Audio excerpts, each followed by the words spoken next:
Dito ka lang makakakita ng suha na hindi ka natatayo. Nakaupo ka lang, ito yung lupa. Ito na ang bunga. O, diba? Dito lang yan.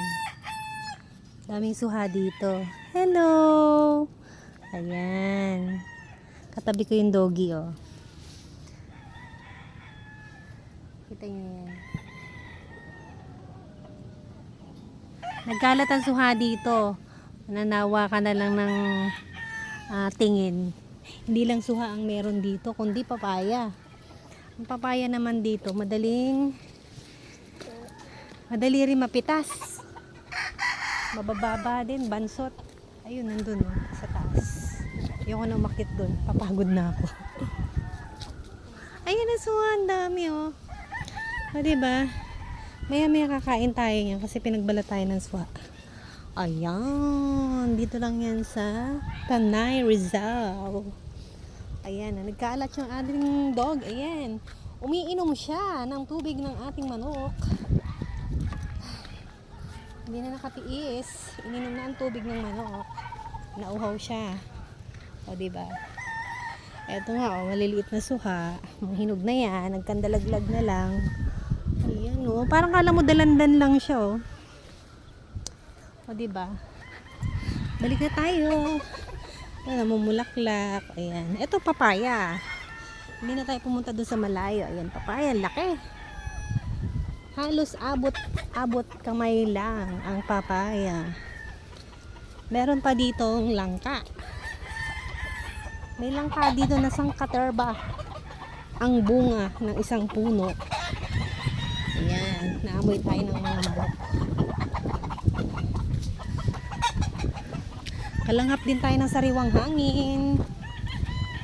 Dito lang yan sa Tanay. Ayun o, nakikita niyo ba yung puno na yan? Punong-puno ng langka. Ayan ang pinakapaborito kong ulam sa gulay. Langka. Ang langka. O diba? Ang dami. Nakakatuwa. Ang sarap-sarap niyan. Ayun pa sa taas oh. Oh. Mabalik ako next month dito. Kakain ako ng gulay. Halos mapipitas mo lang din yan. Tingnan nyo ha. Tingnan nyo po. Mapipitas lang din yung langka. Ayan, ang langka. Langka. My favorite. Di mo ako magsasawa kakakain ng ganitong gulay na to. So yung pinaka-paborito ko talaga. Yes, FM. That's my favorite gulay. Hey Tararets, kain tayo ng suha. Going back tayo sa ating longga. Ngayon, patunay na nandito tayo sa longga. Ching. Ang pangat ko. Bilasahan na tayo sa init. Ito yung suha.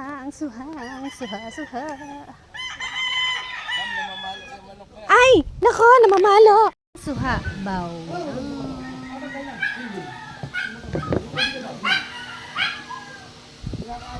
Tignan natin kung gaano katamis ang kanyang suha.